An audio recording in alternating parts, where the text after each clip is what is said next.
Welcome back students to online learning platform Grade11 online education. I hope students that you all are fine and safe at your home. Students, in today's video lecture, we are going to complete the first lesson from our supplementary reader book Snapshot. And the name of this lesson is The Summer of the Beautiful White Horse. And the author of this lesson is William Serrell. So students, let's continue this lesson and today we will end up this lesson. So students, before we proceed further, let's have the revision, let's have the recap of the previous lecture. So students, in previous lecture we discussed about the horse, especially the attachment of the horse with these two cousins, Morad and Aram.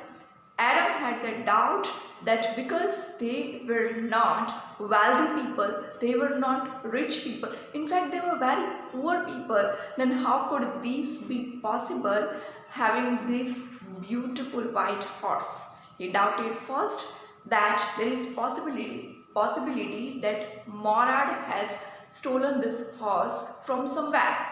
But then he thinks about the quality of honesty of them and the family also, because these people are very well known, very famous for their virtue of honesty. This quality they had, and that's why he thought that this horse cannot be stolen. Here now Aram develops, actually he had the passion of riding the horse, but now he develops this passion more. He wishes to ride the horse alone. First riding was there, but Morad and Aram, they both were riding it together, and now Aram wishes to ride the horse alone, and he told Morad that he wishes to ride the horse alone. Morad denies. He says that it is not the kind of thing so easy to ride the horse, and Aram even doesn't know it well, this technique, and that's why he denied. And first Morad enjoyed the ride alone. Then Aram insists for riding the horse alone, and that's why Morad agrees. Then Aram kicks on the horse, and it so happens that horse cannot be under control of Aram.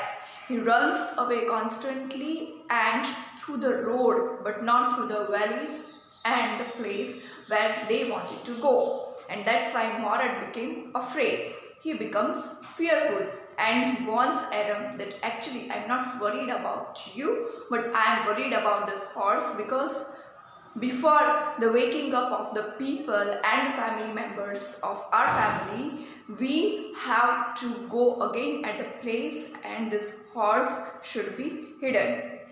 In between, there was the introduction of another character, Uncle Khosrow, the crazy nature of Uncle Khosrow, and rather we can say the short-tempered nature of Uncle Khosrow.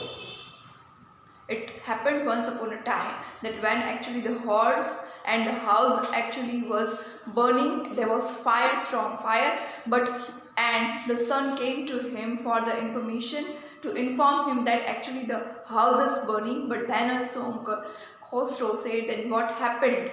Actually we didn't lose anything else, it's about house only, so don't worry about that. Actually it was a kind of strange nature of Uncle Khosrow, such kind of carelessness we can find in his behavior. Okay students, so let's proceed further.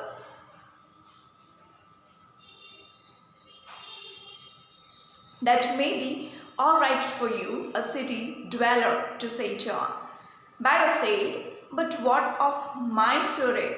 What good is a shirt without a horse? Pay no attention to it. My Uncle Khosrow roared, because he has this short-tempered nature, and that's why he said that pay no attention towards that. I walked 10 miles to get here, John Barrow said. Actually, he's the fellow, another character entered to the story, who has actually this complaint that his horse has been stolen somewhere, or the horse has been gone away somewhere. You have legs, my Uncle Khosrow shouted. My left leg pains me, the farmer said. Pay no attention to it, my Uncle Khosrow roared. The horse cost me $60, the farmer said. I spit on money, my Uncle Khosrow said. He got up and stalked out of the house, slamming the screen door. My mother explained. Actually, here you can find the description about the nature of Uncle Khosrow. He has this strong and strange nature, short-tempered nature, and in other words we can say the crazy nature. He has not control over his own emotions. Strange personality we can find here in this story. He has a gentle heart, she said. It is simply that he is homesick and such a large man. The farmer went away and I ran over to my cousin Morad's house. He was sitting under a peach tree trying to repair the hurt wing of a young robin which could not fly. He was talking to the bird. The farmer went away and I ran over to my cousin Morad's house. Again, it was a return, but not his house, but Morad's house, and Morad is his cousin. He was sitting under a peach tree trying to repair the hurt wing of a young robin which could not fly. He was talking to the bird. First we can find the attachment with the horse, and then we can find the attachment with the bird. Here what is said, that attachment with this robin, the young robin. Okay, to that bird also he is talking. He means here Morad, but not the Adam. What is it? He said. The farmer, John Biro, I said. He visited our house. He wants his horse. You have had it a month. I want you to promise not to take it back until I learn to ride. Now here Morad thinks that actually that uncle, that farmer John Biro came because he now he needs the horse back. Actually he has not idea right now that they had stolen the horse, but Morad thinks that now we should return the horse. But Adam denies. He says that until I learn the riding the horse, we cannot return the horse back, because he wants to learn it well. Students, in this passage we can have some new words. The first is like city dweller. It means a person who lives in a city. The person who lives in city area, that can be labeled as city dweller. Next is Shire. It means a country in South East England. Let's proceed further. It will take you a year to learn to ride, my cousin Morad said. We could keep the horse a year, I said. My cousin Morad leaped to his feet. What? He roared. Are you inviting a member of the Grade11 family to steal? The horse must go back to its true owner. When? I said. Here I means Adam. Because now Morad is ready. Actually, he is trying that the horse should now be returned to the actual owner. And Adam is insisting for learning the riding, and that's why he said, that's not a cup of tea for anyone. It is not so easy, because it requires a year to learn horse riding, to develop this technique, to develop this skill. It is not so easy, or it is not that much short period of time. Long process it is. In 6 months at the latest, he said. He threw the bird into the air. The bird tried hard, almost fell twice, but at least flew away, high and straight. Because the bird was hurt, and now the bird flew away. And description also you can find, the bird tried hard, almost fell twice. While the learning process, and because it was injured, actually it was knowing how to fly, but because it was injured, and that's why it required the efforts to fly again. Early every morning for 2 weeks, my cousin Morad and I took the horse out of the barn of the deserted vineyard where we were hiding it and rode it. and every morning the horse, when it was my turn to ride alone, leaped over vines and small trees and threw me and ran away. Finally, the kind of process of riding the horse, when it was my turn to ride alone, my turn means the turn of Adam, leaped over grapevines and small trees and threw me and ran away. Because he was not aware about how to ride the horse, he was not well known for this thing, and that's why it so happened with him so many times that horse was running alone and the horse threw him away on the road also. Nevertheless, I hoped in time to learn to ride the way my cousin Morad rode. One morning, on the way to Fatwagen's deserted vineyard, we ran into the farmer John Byro, who was on his way to town. "Let me do the talking," my cousin Morad said. "I have a way with farmers." Now the twist arrives here in the story that the actual owner of the horse, they found this owner, and Morad thinks to start the talking with this farmer. "Good morning, John Byro," my cousin Morad said to the farmer. The farmer studied the horse eagerly. "Good morning, son of my friends," he said. "What's the name of your horse?" "My heart," my cousin Morad said in Armenian. "A lovely name," John Byro said. "Students, what is the name here mentioned?" "My heart." The name of this horse is My Heart, John Byro said. "For a lovely horse, I could swear it is the horse that was stolen from me many weeks ago."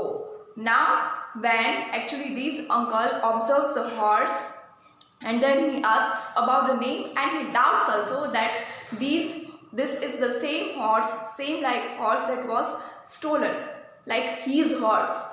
"May I look into his mouth?" "Of course," Morad said. The farmer looked into the mouth of the horse. "Tooth for tooth," he said. "I would swear it is my horse if I didn't know your parents." Actually, these are the people, these two are the brothers of his friend, the sons of his friends, and that's why he was aware about the quality of honesty. He knew that these people, these family members are very well known for the quality of honesty, and that's why he thinks that it is my doubt only, not anything else, and that's why he says that suppose I didn't know your parents, I thought that it must be stolen from you. "The fame of your family for honesty is well known to me, yet the horse is the twin of my horse. A suspicious man would believe his eyes instead of his heart." Good day, my young friends. It means right now I will not believe my eyes, but I will believe my heart. It means I trust you because your family is very well known for the quality of honesty. That's why the owner of the horse believed them. "Good day, John Byro," my cousin Morad said. Early the following morning, we took the horse to John Byro's vineyard and put it in the barn. The dogs followed us around without making a sound. "The dogs," I whispered to my cousin Morad. "I thought they would bark. They would add somebody else," he said. "I have a way with dogs."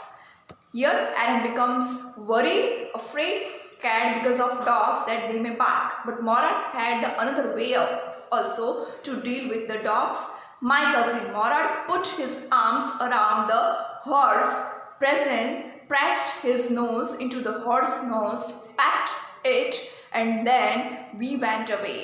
That afternoon, John Byro came to our house in his story and showed my mother the horse that had been stolen and returned. Now finally, they realized the mistake. They could know that actually the owner of this horse finds him very well, very eagerly, and that's why they returned the horse at the same place from where actually Morad had stolen the horse.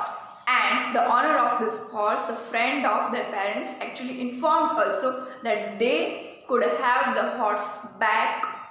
Actually, he was believing that that is stolen. "I do not know what to think," he said. "The horse is stronger than ever, better tempered too. I thank God my uncle Khosrow who was in the parlor, became irritated and shouted, "Quiet, man! Quiet! Your horse has been returned. Pay no attention to it." Here also, that is at the end of this lesson also, the strange description about the strange nature of Uncle Khosrow.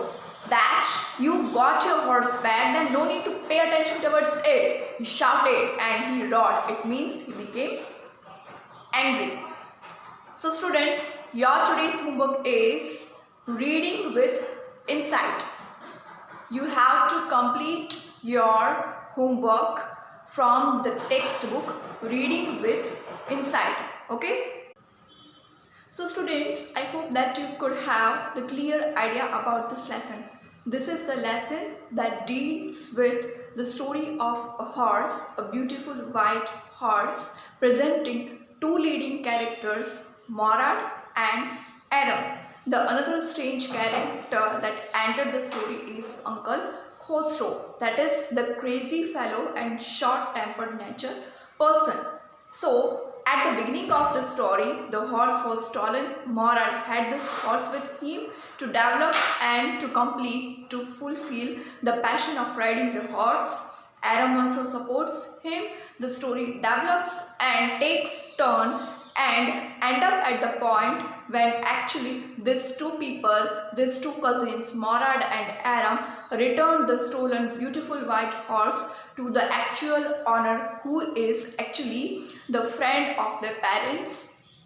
And up to this portion, this story ended up. I hope students you could learn this story in the best way. Suppose you have any difficulty, any doubt, you are free to ask me anytime. Thank you students. Have a nice day.